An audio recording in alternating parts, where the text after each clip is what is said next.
মানুষকে কেন আল্লাহ সৃষ্টি করলেন? এক হৃদয়ে ছোঁয়া গল্প। এক গভীর রাত, আকাশ ভরা তারা, নীরবতার মধ্যে শুধু বাতাসের হালকা শব্দ। একজন মানুষ একা বসে আকাশের দিকে তাকিয়ে ভাবছে, আমি কে?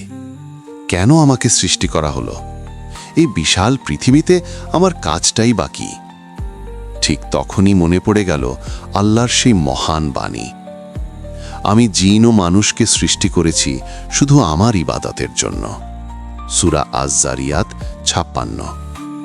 কিন্তু ইবাদত মানে কি শুধু নামাজ, রোজা, দোয়া?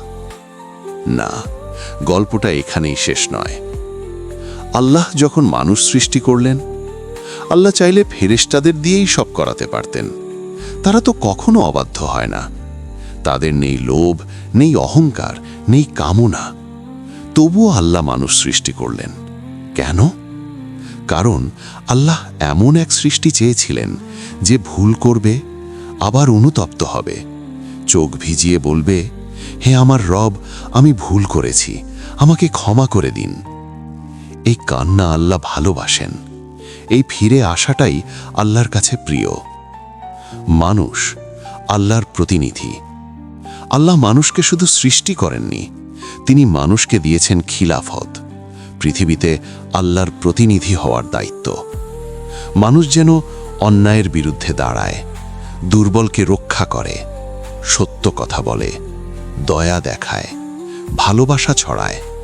এই কাজগুলোই ইবাদত।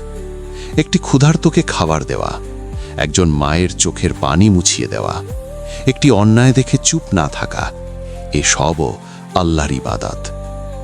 পরীক্ষা ছাড়া মর্যাদা নেই। এই দুনিয়া কোনো বিশ্রামাগার নয়, এটা একটি পরীক্ষা কেন্দ্র। কেউ ধনী, কেউ গরিব, কেউ সুস্থ, কেউ অসুস্থ, কেউ সহজে পায়, কেউ কষ্টে। আল্লাহ দেখেন এই অবস্থায় মানুষ কেমন থাকে। কষ্টে পড়েও কি সে আল্লাহকে ভুলে যায়, নাকি আরও বেশি করে তাকে ডাকে? সবচেয়ে বড় সম্মান।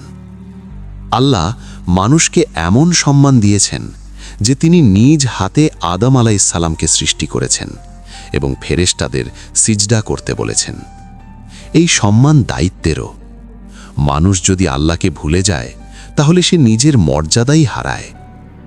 শেষ কথা, মানুষ সৃষ্টি হয়েছে আল্লাহকে চিনতে, আল্লাহকে ভালোবাসতে, আল্লাহর পথে চলতে এবং একদিন তার কাছেই ফিরে যেতে। এই দুনিয়া ক্ষণস্থায়ী, কিন্তু আল্লাহর সন্তুষ্টি চিরস্থায়ী।